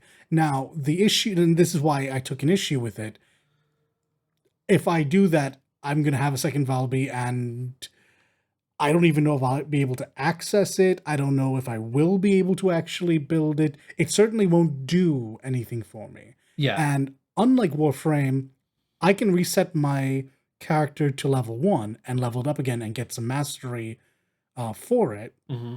It is a thing that you can do. In fact, it's a thing that you will have to do at one point with the Formers. Yeah. But that doesn't require me getting a second version of the character that requires me giving up 39 levels and going back to level 1, which is fine, because my gun is still leveled and I have all of my abilities. Yeah, and also she just takes up a character slot, which, is finite in both games. But that's the thing. I don't think she does. I think if I were to build a second Valby, I think I would just waste the materials and she would just not exist. Like, this is the issue. If this were a case of, like, this is like super endgame stuff, you build a second character and you get a free energy activator, which I believe is, I don't know what that is. Energy activators are, I want to say formers. No, I think those are the reactors. I don't think that's the reactor. Wait, is it? Oh wait, no, okay, yeah, well, it is the reactors, yeah, the one that doubles the capacity cost. Yes, Yes, exactly. yeah. If they gave me a reactor, that'd be interesting. It'd be a waste of material and time, but it would at least be something. It'd be something worthwhile, Right. technically. But as it stands currently, it's nothing. It's like I understand what happens if I build 5 versions of any weapon, like any ultimate weapon, Mm-hmm. or 6 versions. You build a main weapon, you build it 4 more times to level up its unique ability, Mm-hmm. and then the 6th weapon is just a new version. It's useless, but it's at least there. Yeah. I have no idea if that's also what happens with the Descendant, because they don't take up a new spot on the screen. They're just Right. Interesting. Okay. Interesting. Yeah. That's kind of weird, because I would just assume that you can choose between the two of the Volby, and the second Volby would just take up a character slot, but again, I have no idea. yeah, it doesn't seem to work that way. Right. Have to dig into the internets, the Reddits and whatnot, and see what they say. If anybody Oh, has, don't even get me started on Reddit. I was saying this earlier to Nat and Matt. I use Reddit, and I used to use the Steam discussions before I started loving myself, as a way to kind of get my finger on the pulse of the community, see like where the trouble spots are, what's an issue for hardcore, what's an issue for casual, Mm-hmm. so I could kind of like parse myself and what I want to do. The first Ascended Reddit has been wild. Before the game came out, during all of the betas, all of the testing, there was a lot of anti-Nexon, just anti-Nexon talk, which makes Right, sense. yeah. Nexon does have that reputation. A lot of people came in purposefully to hate on this game. Mm-hmm. I can't even fault them for that. I genuinely believe most of them were trying to warn people off what they thought was going to be a scam. Right. As the game comes out, you then run into people who are not used to looter shooters. So this 2%, 3%, 6% is just not for them. So the complaints come up. This is a whole lot of grind for mediocre payout. Mm-hmm. Fair. You also get people who aren't used to free-to-play games and like, what the fuck is this monetization, dog? This is heinous. And they're right, but also it's hardly the worst we've ever seen. Yeah. And now we've gravitated around to the toxic, what did I call it? Toxic positivity. Yeah. Where it's like, no, the developers are saying things, ergo, instead of being critical, we should give them all the rope in the world so they can hang us with it. And I don't love that. Like, I do like Reddits where there is a healthy amount of the game. Like, I hate to say it, for a while there, before Tekken went off the deep end, it was pretty good. It's like, game's not in a great state right now, but this is how we deal with what the game gives us currently. Right. And then it would be like, we would see other posts with wish lists, with pain points, Mm-hmm. with pleasure points. I regret using that phrase. And with, and just with like fun ideas. And at the moment, it's just a giant circle jerk. And I know this is what Reddit always devolves into. There is a balance that can be struck to make certain Reddits a fun place. Yeah. And this is teetered between like the two most extremes, and it's really frustrating. Yeah. That said, I don't want to compare the Reddit to the community itself. There are some community creators putting out some goddamn gold. Mm-hmm. oh yeah, My goodness, what is the name of the content creator? Raichu's games. Oh my god, that guy is actually doing math. I'm never gonna do this math. Thank you, Raichu's. Thank you. Yeah. There's Because like we were able to find out that the gun damage is technically incorrect. It's not maliciously incorrect, but it's technically incorrect. And that kind of leads you to believe, well, those drop rates are probably also incorrect due to variables that we Yeah. either can't see or Yeah, a lot of background aren't information. supposed to be there. Yeah. Exactly. Yeah, a lot of background numbers. Yeah, like Most and Raichus have been absolutely excellent, and they are my go-tos. I mean, you could always dive into the comment section under one of their videos and ask about the. Which is genuinely very tempting, because they also have Discords that I might jump into just to see what a non-toxic First Descendant community is. What a non-Reddit First Descendant community is like. Right. Because just so. Reddit is the salt and toxicity of the internet. No, friend. That is the Steam discussions, but Reddit is a close second. I haven't got to play it too much, like I said. I just haven't been in the mindset to play a grind-heavy game like what this is. So, and it is. I've rarely been on a kick. I want to play like single-player games right now, and that's what I've been doing. So, most of my brain power for grind heaviness has been going into gacha games because I have to keep up with my dailies. Right. Yeah. Speaking of gachas. Yeah. Okay. We'll segue with that. I didn't know. If we can segue into that. All right. That makes sense. So yeah. Dola, did you get your Mr. Furry Buff boyfriend yet? Yeah. So Dollar requested this. Right. I want this on the record for our listeners. Dollar requested this in this episode. I was just going to do the first two. Well, no, I would have had this be a separate episode, but I don't mind talking about it here. First of all, to defend myself against the accusations that Nat just threw, that was not who I was going to go after. I know, but like he's been all over fucking Von Twitter. Lycon is the wildest furry thirst trap. I would never have seen it coming. I've never been so embarrassed following female VTubers until literally this fucking game came out with that character, because it's such a thirst trap, and I'm just like, oh my god, I get it. He's hot. But, so like, you fuck off. You I don't see care. this. What really blows it out the water is like the character, like his character archetype is a really good one. Like it is. Yes, it is a really super good one. It's just like, bro, like, he is the cool butler. Matter of fact, he's the werewolf butler. This exists in other games. Like there is a werewolf butler in Blaze Blue. Now, granted, he's human that can become a wolf and not a wolf man. So I mean, different fan bases and furries, man. If I had a fan base of furries, I would not be mad. They are loyal and they will integrate themselves into a community. He is blithe but polite.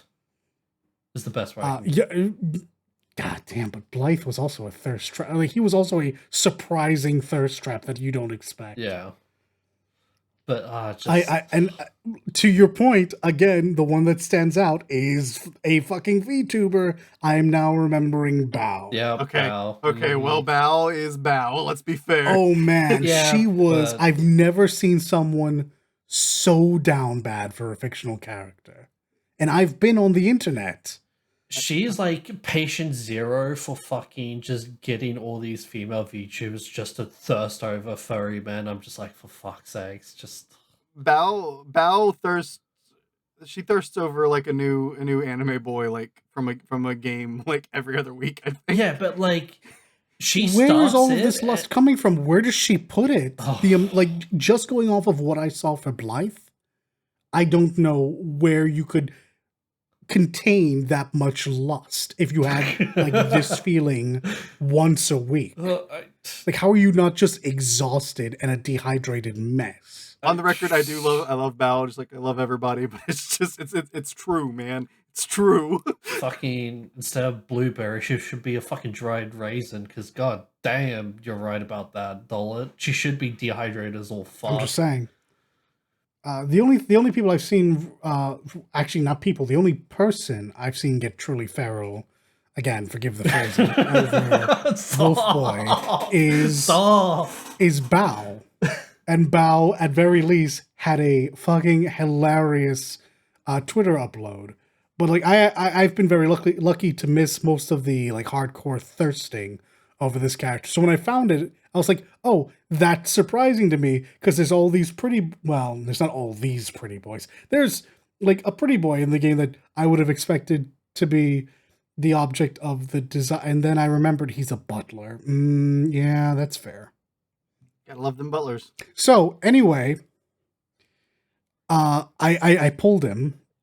It wasn't my intention. Sorry for everyone who has spent a gross amount of money. I wanted to pull the little bear girl with her hammer because she has cool animations with Big Bear Bro, and I wanted the cool animations, but now I don't get those because I have Butler Daddy Dog. Don't stop. Don't stop. That was that was a sentence, my dude. So you wanted Annie, but instead you got What's her Warwick. name? Kaleda. I got Kaleda. Oh, sorry, I wanted Kaleda. You wanted Kaleda, okay. And specifically because she has a unique change to her animations if she's in the same party as Big Ben, or I think his name is Ben Bigger. Yeah. And Okay. someone showed me that, and I was like, oh my god, that's so cool. I don't care about any other characters on the cast now. Okay. I only want these two characters. And then the game was like, okay, we hear you, but what if meta? Yeah, Well, but what I mean, if meta, if you alright, can also pick up fuck. Ellen in the last, like, 3 days of her banner. 6. It might happen, and also, I don't think I need her. I have the blue Oni girl who is ice. I South have Lycon who is ice. And I have, honestly, the free DPS they give you, not Billy, the maid. She chunks everything. It's nuts. It's gross. Well, like, I mean, if I you love want, I mean, you said meta, so I'm like, if you want meta, But yeah, meta, you are correct. It She is obviously, Ellen. like, the first limited is going to be grossly overpowered, and Yep. 3 ice units, as far as I'm aware, is the current meta. yeah, the current, I don't care. Like I said, I wanted bear shenanigans. I wanted the other furry shenanigans. I got made furries, which that's pretty on brand for the internet. Yep. so I was going to bring ZZZ up at some point, but since Zala wanted to talk about it, I was like, all right, well, let's talk about it then. Yeah, yeah. I don't have a lot of good things to Let say me about this background game. for the listeners, because I had zero interest in this game going up to it. I consistently forgot this game was coming out because I just did not care about this game. At no point did I ever care about this game. This game came out, and I continue to not care about this game. That's a mood, Mhm, frankly. But I'm playing it because at some point I was just like, all right, let me like really look at the like full cast of characters in this game from Go, because obviously I only saw like the 5 stars they were really showing. So I think that was Lycon and Koleda as well, I think. I'm surprised you saw them. The only thing I saw up until this game started was Nicole's jiggle physics and Nekomata's really high quality animation. Okay, first off, Nekomata's animations are great.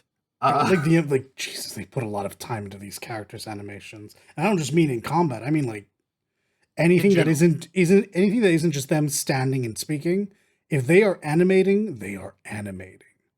Like, yeah, it's really good. MiHoYo has these poor animators' families held hostage or something because they're not paying for this. Like, this is, we're doing this to make sure nothing bad happens to us.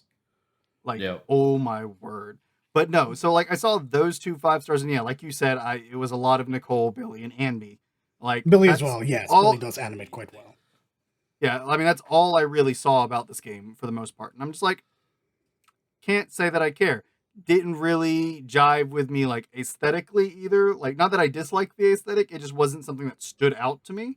Yeah, it's just street. It's like Techwear, cozy Tokyo Street until combat, and then it's all weird, fucked up construction zones. Yeah. So I was just like, okay, I don't care. Finally, I was like, yeah, you know what? I'm gonna look at these characters and see if anybody really stands out to me. Because like on a base design, I was like, okay, Billy's kind of cool, but then I saw his character and I'm like, okay, I don't care. Yeah, that's a mood. And so then I was just like, all right, well then I just don't care, because I was the only person out of the ones I'd seen that, you know, stood out to me as a design. So I decided, all right, let me go look at everybody else. Let me see what's here. And then I did see Salkaku, and I'm like, oh, cool little like blue Oni girl, like, and then she uses like a war fan. I'm like, okay, that's kind of cool. I kind of dig that. True. Like that design's different. I dig Agreed. it. So and then I saw Even that in the world, it's super different. yeah, and then I saw that you could get her for free, like by playing, and that she was Correct. on the current rate up banner Also with her correct. like one of her go-to pairings. So I was just like, all right, well, if I'm going to play this game, let me go ahead and start, get whatever they want to give me for free, I guess. I can go ahead and get this one character that I like so that when I do play, at least I have somebody I like. If I do Mhm. play, I have somebody I like, all that jazz, right? Yeah. I hate how smooth this game feels. It does feel smooth. It feels really good to play. And holy crap, have I enjoyed the gameplay of it. Yeah, I got Sokaku. Heck yeah. The 5-star I got was Grace. Oh, the Billabong Off of girl. the soldier, not Soldier 11, the other soldier girl. Wait, Grace. I thought Grace was a construction worker. I don't know, she has a gun. I think you'll find that's a nail gun, my guy. Yeah, I was gonna say construction She has workers like can have grenades guns. and a gun. So Yeah, I know. I feel you. But believe it or not, maybe she's a construction worker. I don't know. She is. Okay, She is sure. a construction worker. The heck if I know. The story Oh, that's right. She has hasn't done grenades. I forgot anything. about that. Goodness gracious, how are you supposed to know? Yeah, like I mean, the story hasn't done anything for me much yet. I'm very early in the story because I haven't really had time to play it. Mhm. I will say Billy did grow on me. He isn't all as bad as I like initial No, but it is impressions of him whiplash from were. what you would expect. It is whiplash from what you would expect. Yeah. Actually, all of that group, Nicole, Anby, they all kind of grew on me. So I'm like, I all right, I'm kind of really glad like they. Anby. I really like Anby. I'm really like, so I'm like, okay, cool. I am glad they give you all of these for free. Everybody, everything, just the game feels good, and I hate that it feels so good. From a person who plays a lot of gacha games, doing your dailies takes less than like 5 minutes. The majority True. of that 5 minutes is logging into the game True. because you literally just open your shop, look at the newspaper, grab a cup of Joe, and you're good. That's your dailies. Peace out, homie. I'm done for the day. Yeah, grabbing all of these, then I'm dumping all battery and I'm out. Takes a grand total of like 10 minutes. Man tells no lies. I mean, Oh even if you damn. don't dump the batteries, you can just stockpile it, but keep drinking that coffee, and it's just gonna sit there. That's true. Also, the fact that you can use your money to just refill that energy, like it's not practical because I know how much you're gonna need that money with Mm-hmm. upgrading characters in this game. Yeah. But the fact of the matter is, eventually, if you're for whales, or if you just don't care to summon, you're gonna have an excess of money. So Bowser I whale. mean, yeah, I mean, you can dump all that money into extra farming. I'm I'm here for that. More games do that, please, because let me tell you what, I genuinely have so much extra money when I was playing Genshin, a lot. So would have loved to have been able to turn that into stamina. Um, it's the game just feels good, and I'm just like I hate how much it feels good. Like I said, the story hasn't really caught me yet. As I've said, I think on the cast before, I don't think any gotcha game has a good story when it comes out. I think it gets there eventually, maybe, but very rarely is it something really good from Go. Yeah, I don't know Um, why that's the case either. I feel like it absolutely could be, but they're just always so fucking boring. yeah, but like I hate that to say that I like this game. I'm just like, dang it, MiHoYo. Stop making games that I like. I Yeah, but can't you're a keep doing fucking this. gacha addict, Matt. Like, come on, it's not that hard for you. But the thing is I'm not even doing the gotcha. I enjoy playing the game. It feels good. Because he's right. I will say it does feel good. But whilst echoing a lot of his sentiment, I don't know how much I like this game. Animation's beautiful. Gameplay, crispy. Story, hot garbage. I skipped most of it after a point, with the exception of anything that's like hand animated. Those scenes are all amazing.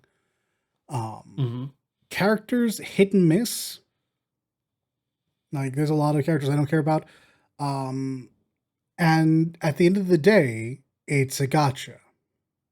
Yeah. So it has the two major downsides of being a gotcha in that characters are locked behind poles, and after you run out of stamina, that's that. Because you can restock, like Matthew says, but it comes at a price that you will pay sooner rather than later about. Yeah. Also, I'm early enough that I I they've made it really easy to do stuff in this game, and I just want to knock my Lycaon or lice my I want to knock the Wolf Boy up to 40, but I can't because I don't have access to the next level of materials. So I'm literally Mhm. just doing the story until it lets me. Don't love that either. That's And pretty standard. my biggest gripe, yeah, it is actually pretty standard. My biggest gripe with this game is this could have been a good game. This But particular game feels like it should have been a game and not a gotcha. mhm. Like, this feels Yeah. like they could have competed with Persona if they put the effort in. Yeah. Like, it's got like because it evokes a lot of the same feels. Like, you on your own time when you're not doing like the hacker stuff, you're in a cozy little street that is highly reminiscent of the street of the Persona 5 alleyway, right in front of Coffee Dad's shop. Right. The characters are, they're not terribly deep yet, but there's clearly going to be characters written there because these are not insert characters. These are characters. Mhm. The vibe, the music is very Persona. It's not one to one. Like, but the way it's used is a Music is very good, though. similar vibe.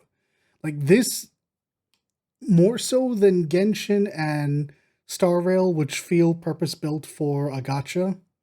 This feels like it could have just been like a $70 game, and there might have been something there. And playing through the whole time, I've been biased with that thought going, I don't like this game because of what I imagined it could have been. And I know a lot of that is my own fault. But, Right.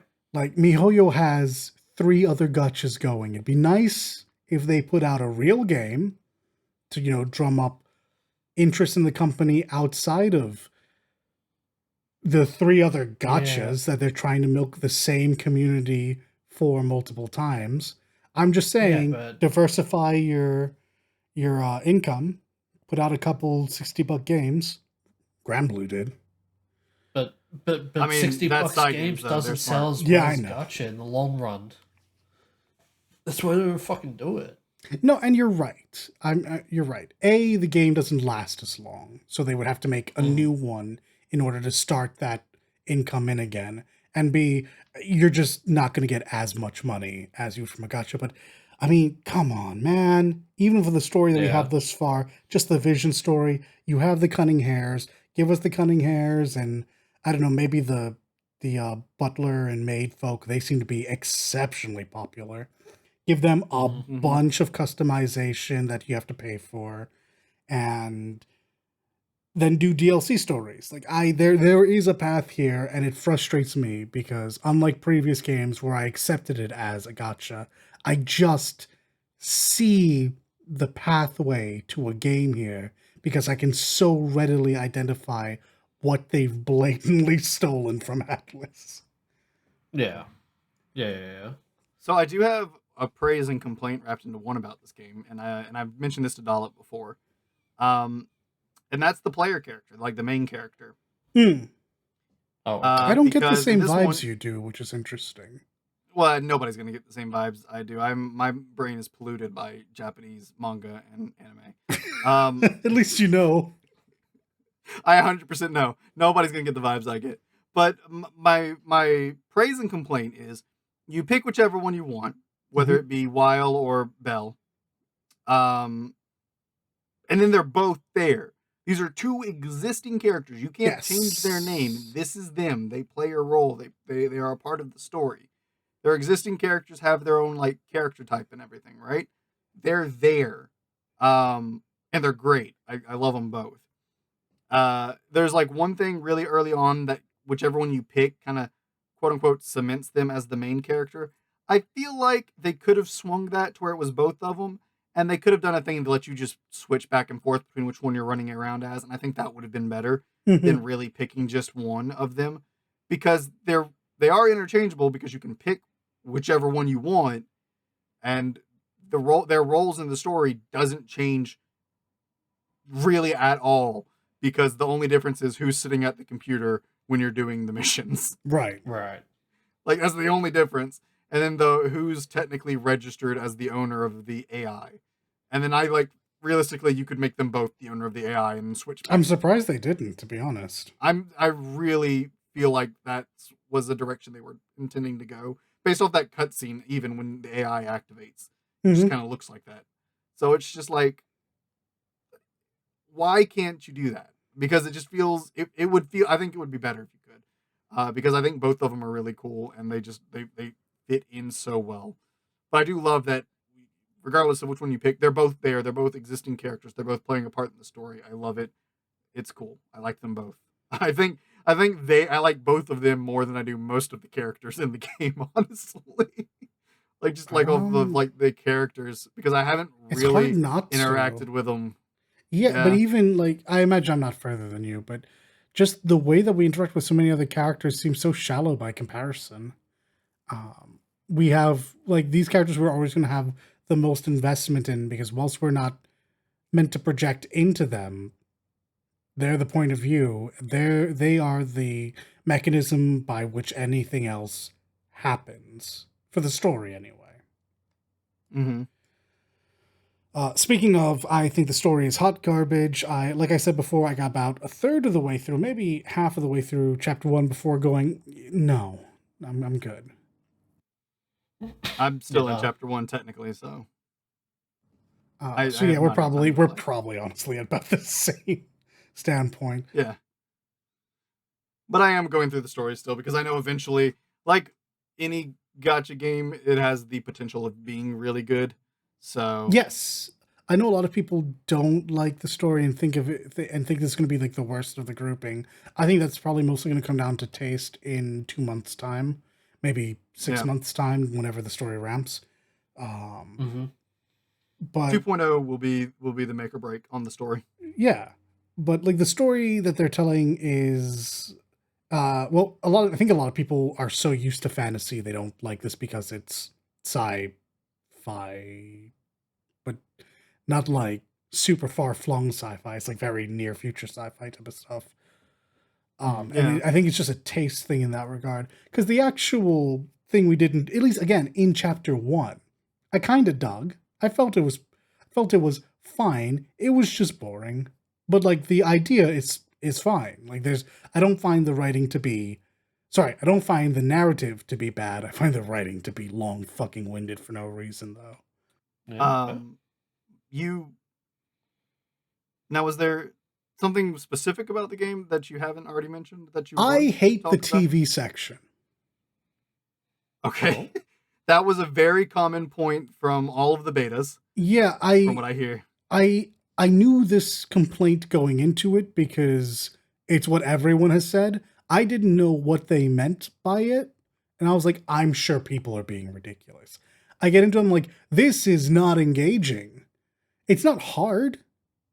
And sometimes the puzzles are cute and they're fun the first time, but I this is not, you can't have this be the core of the non-battle gameplay loop. This is not the move. It's just not. I get it thematically. I get it because I've already been told once that no, you're hackers. You understand? Like you're. I know. I know. This is not winning the way they thought it was going to be. I I don't know if they.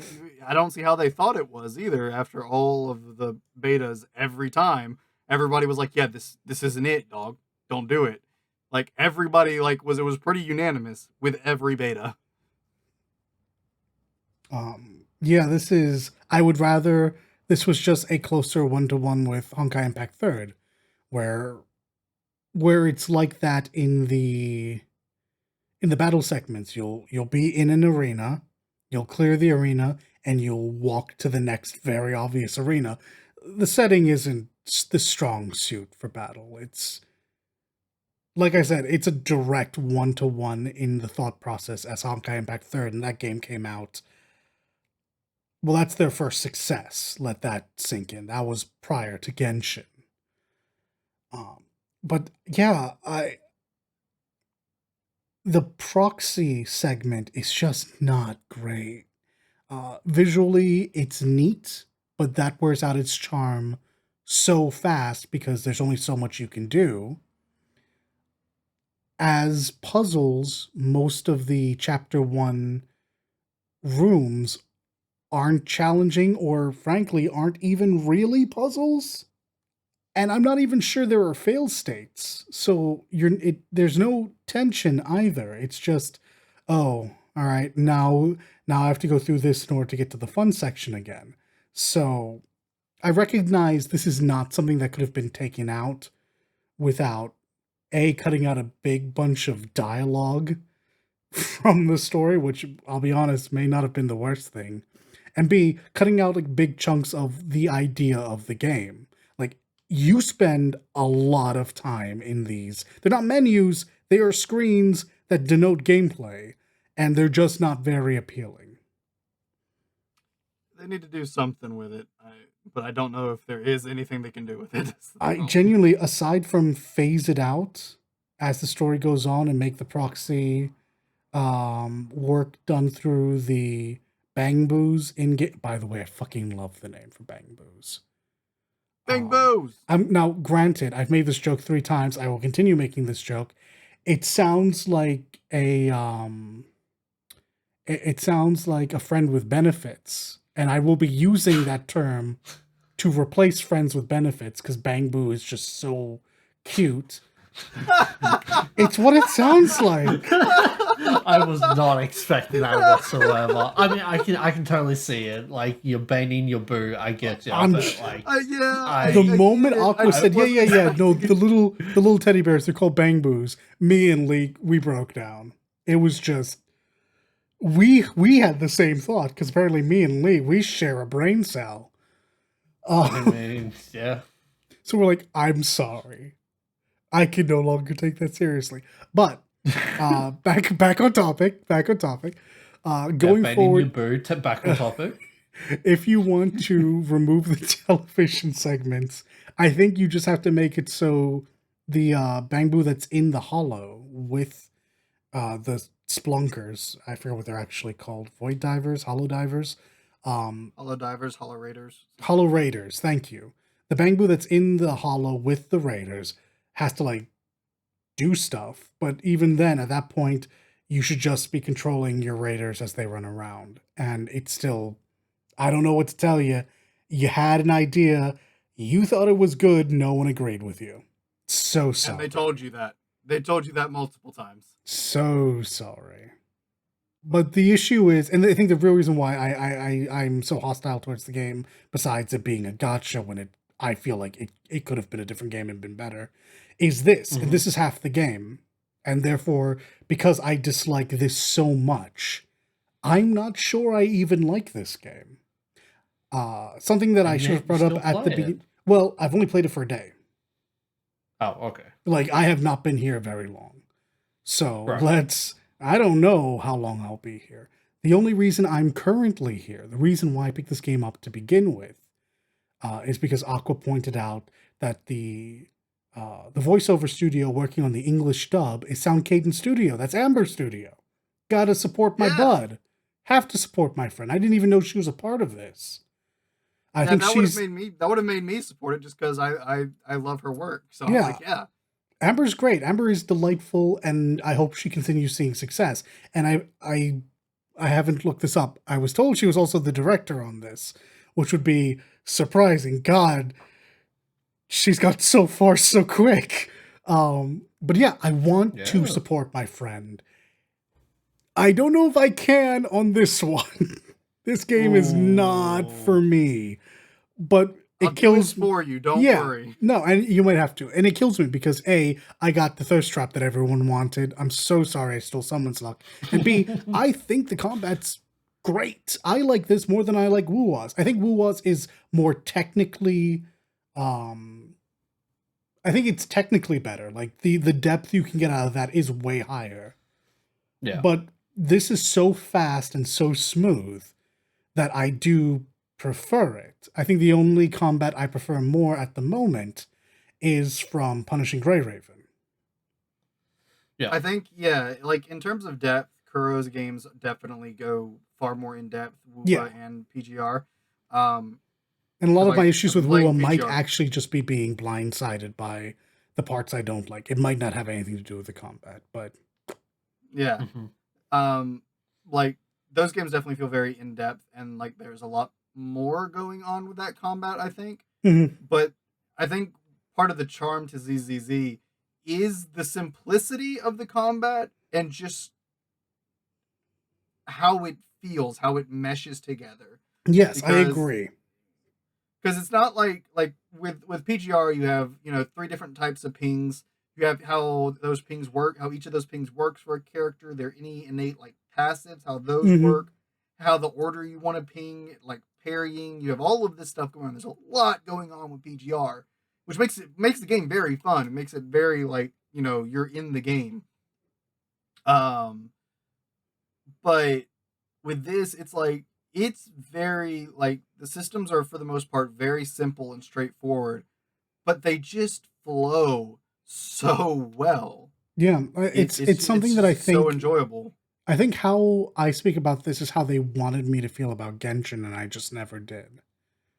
Right. Because Genshin is also very similar in the same way, right? It doesn't ask much of you, and the combat is still action oriented. And it even adds a potentially more visible element to its stuff, and yet ZZZ is just more polished in this regard. Something about this hits for me in a way that they couldn't before, and it's great. Yeah. Yeah, it feels polished. It feels good. Um, yeah, I guess in a way this you could compare it to Genshin because I mean like the number of buttons are more or less the same, Yeah. like with what you're doing. So yeah, that Again, I sort of makes sense. think the most correct comparison is actually to Honkai Impact Third, but I've put not nearly enough time in there to know if that's true. It probably is. Yeah, I because this know feels a lot like what I've seen in the very limited amount I've played of Honkai Impact Third. This feels I've very played familiar. Impact.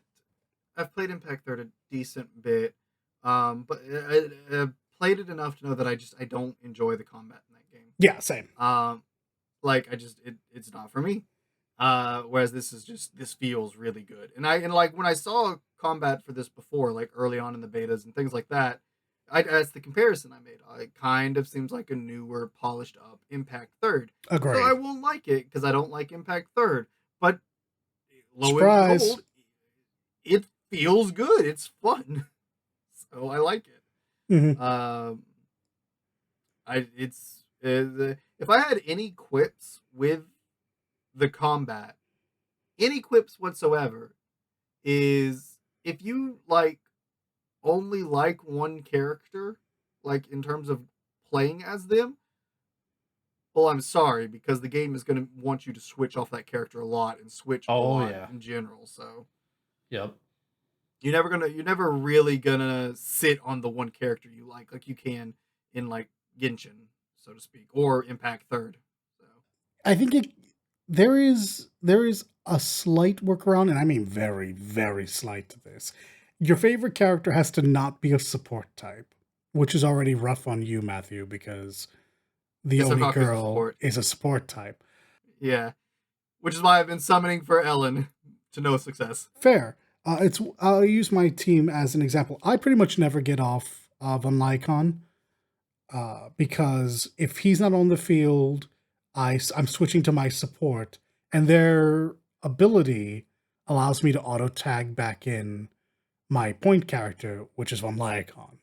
So it's always like this fun rotation, and it means the circular saw maid girl never really gets to play despite being the attacker. but I get to continue playing the one character I put all of my effort into because of this weird loop that they have, and it's designed like that. I'm surprised I'm allowed to do it. So I mean, maybe I don't know. Like I said, I still enjoy it, and that's why it's my only quip is because the character that I like, the only character like I really like is a support. So they Yeah, don't which you stay on the can't field do very this. much. Like you can like you said, it's a very slight workaround. You can kind of make if they're not a support, you can kind of make them stay on the field a Yeah, I'm little bit super more. stretching what you want versus what I'm saying, so I get it. Yeah, yeah. But I Shouldn't mean, shouldn't your it's favorite characters be supports? Because to be fair, this is probably because I have Dissidia brain, where like with Opera Omnia. Because if your favorites are supports, they're gonna like last a lot longer. So, but since this is MiHoYo and all that, it might actually be different. no, your thought process is right because they'll last longer. You can use them on multiple teams, kind of thing. Yeah, Um, multiple teams, multiple events. Like yeah, but I supports are mean, generally, yeah. but in the end, it's like in the terms of like actual gameplay, the time you're on them is very minimal. Mhm. Right, gotcha. Yeah, Most of their yeah, stuff yeah. is most of their stuff is like pretty passive. They come Hmm. in, they do a thing, and then the passive is in effect, and then you're off of them, kind of thing. Yeah. Correct, pretty much. So, From what at least that's what I've Oh, gathered. yeah. Okay. Because Yeah. I also use Yeah. Yeah. Skaku. She comes in, she hits them with her E, or it's E for me. She hits them with her skill, and then I immediately tag back in my other character because I'm applying a bunch of frost. So yeah, I think Right. that's correct. but I Okay. mean, and even with that quip, like I said, I've still really been enjoying the game. I do want to play more, like as because I in part want to actually give Ellen an honest attempt before she's gone, just so I can have the DPS to pair with my Sokaku. But I'm not holding my breath on that one, especially like in terms of pushing luck because I've been really lucky in my other gotcha games. Let me tell you what. I anniversary started in PGR this last week. They gave me a tin pool for free that I threw at Crimson Weave, and I got Crimson Weave. So Let's I was like, "Oh go. Nice. my god, I got the only character I missed in my off time in this game that I really wanted." So I'm set. I was able to get a E1 on Firefly before her banner was gone, so that worked really cool.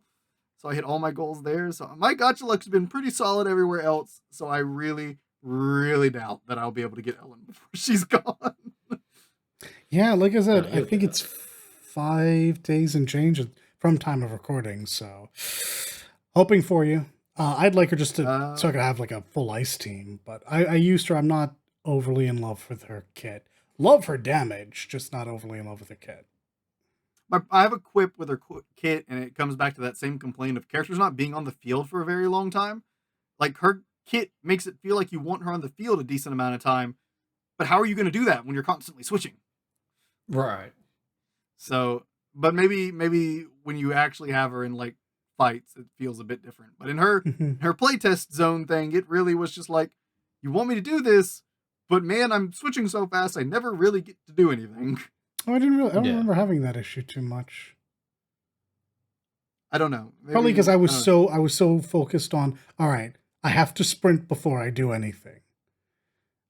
So I was just like focused on making sure I understood her mechanic.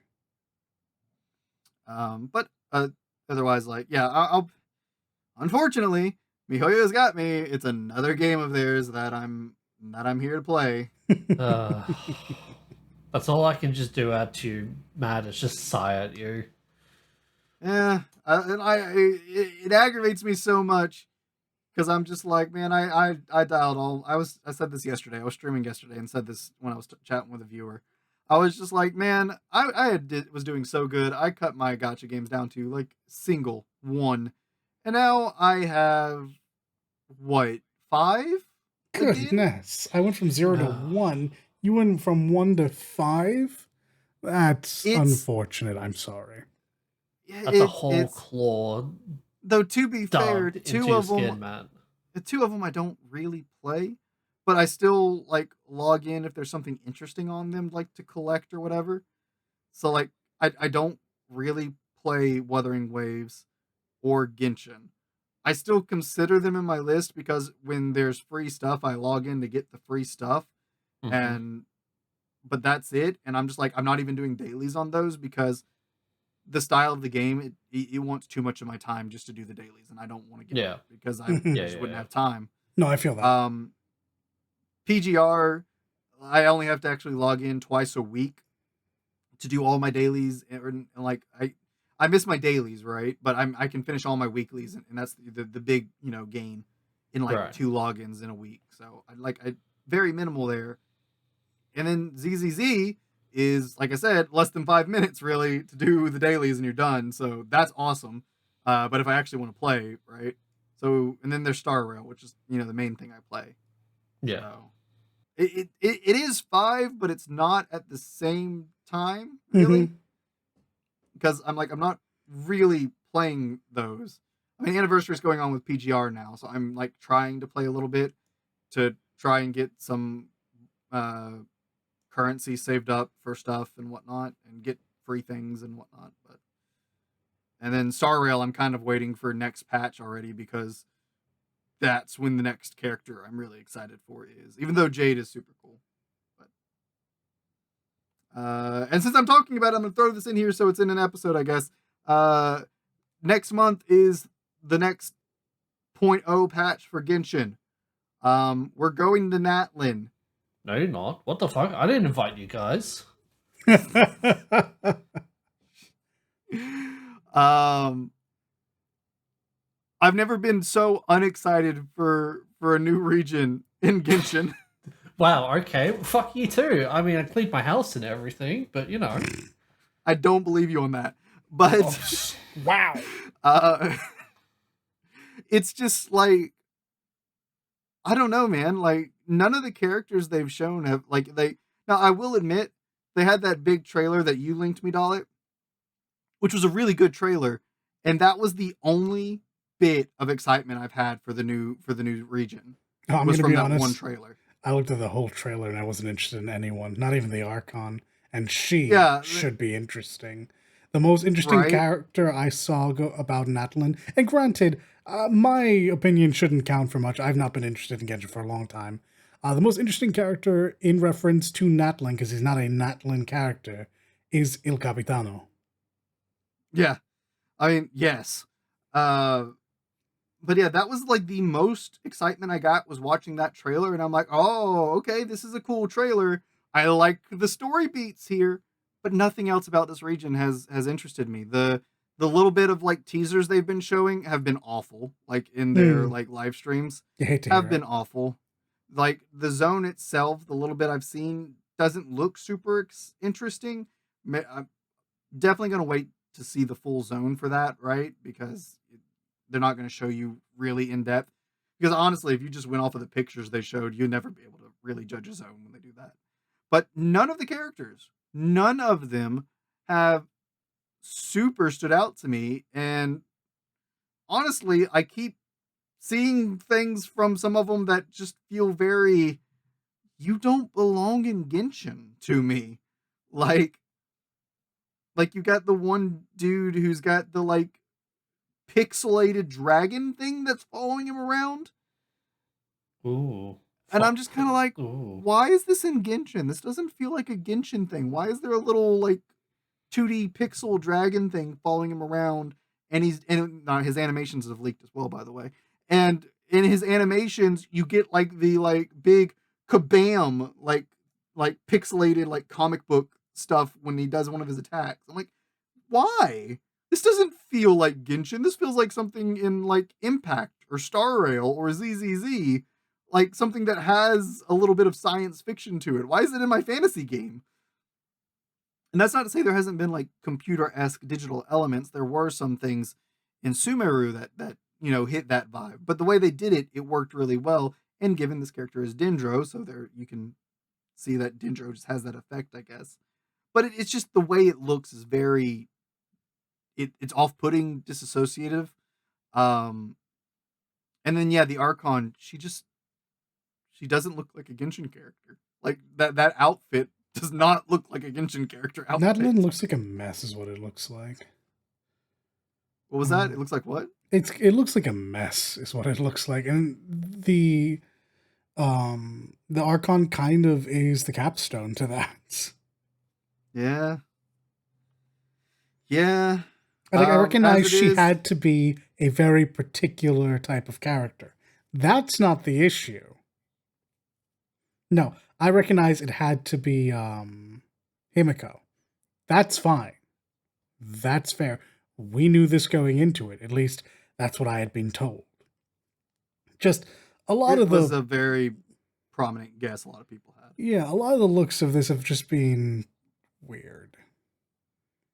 It has. And it's just, Also, on a super biased standpoint, can we please just get like an actual brown character and not like yes, a slightly please. tanned character? I just want one.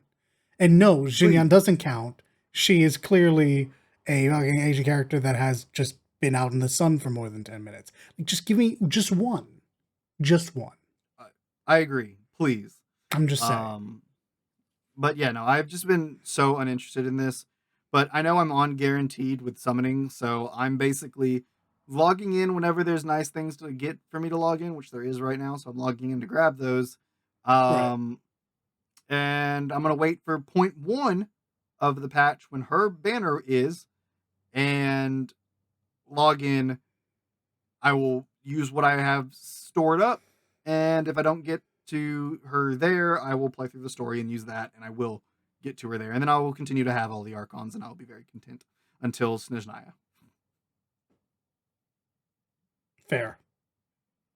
But that was a really long tangent on Genshin. Was there anything else we wanted to say about ZZZ? Not particularly. Like I said, I had initially expected this to be its own talking point anyway, so I didn't have my thoughts like actually together about it. So yeah, I've got my complaining out of my system. That aside, please support it. We want Sound Cadence Studio to get all the love in the world. It's true. We want Amber and Sound Cadence to get all the love in the world. Definitely support it for that alone. Make people know that they're loved. Don't worry. You can keep those thoughts and like put them together because we have plenty of other gotcha episodes. Sure, fair enough. What's that, Nat?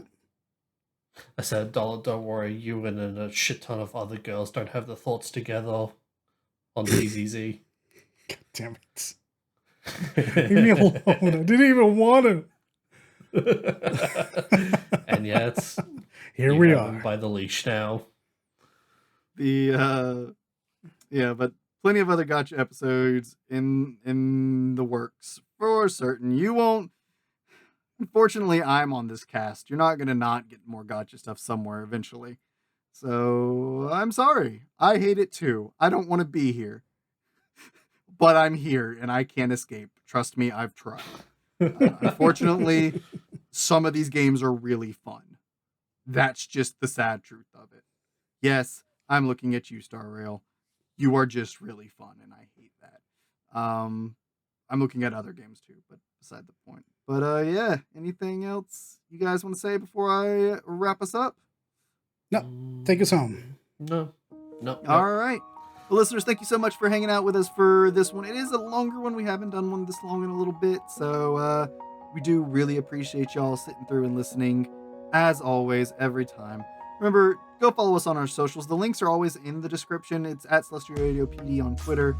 Go give us a follow. Go, tweet at us, #AskCRP for your own questions or topic ideas that you might have. And you can leave it in the comment section on YouTube or Spotify because they both have it. Please let us know your thoughts and things you want us to talk about. And maybe we'll pluck your idea out of the ether. And as always, you are appreciated, and we will see you in whatever the next one ends up being. Until next time. Take care, everyone. Bye now.